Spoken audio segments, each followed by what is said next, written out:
दरम्यान पीएच्या पत्नीने आत्महत्या केल्यानंतर पंकजा मुंडेंनी कारवाई संदर्भात पोलिसांना का कळवलं नाही असा संतप्त सवाल अंजली दमानिया यांनी उपस्थित केलाय। दरम्यान गौरीच्या आत्महत्येनंतर अद्याप कुणालाही अटक का झाली नाही असा प्रश्नही त्यांनी उपस्थित केलाय।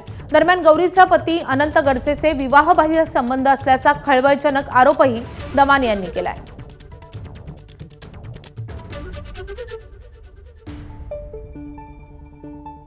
हा जो व्यक्ती होता अनंत गर्जे, हा पंकजा मुंडे, मला खरं त्याच्यात राजकारण आणायचं नाहीये।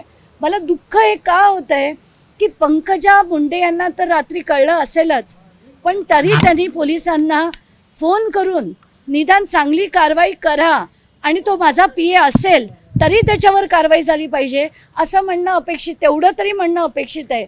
ते त्यांनी म्हणावं अशी मी त्यांना विनंती करते।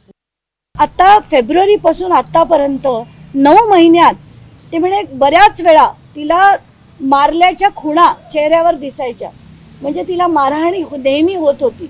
हे जेव्हा कळतं तेव्हा दुःख होतं मला की काय बोलावं। आणि काल ती ड्युटीवर होती, 1 वाजेपर्यंत ती ड्युटीवर होती, त्यानंतर ती घरी गेली आणि संध्याकाळी 6:30ला जर हे कळलं असेल तर त्या 5 तासात काय झालं।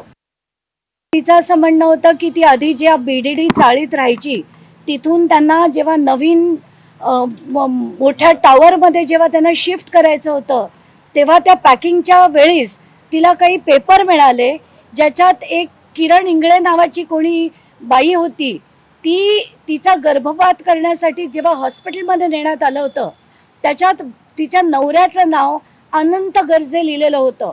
आणि हे तिला पेपर मिळाल्यावर त्यांचे वाद वाढत गेले आणि त्यातनं हे सगळं झालंय असं वडील आणि आई दोघांनीही मला सांगितलं। एबीपी माझा, उघडा डोळे बघा नीट।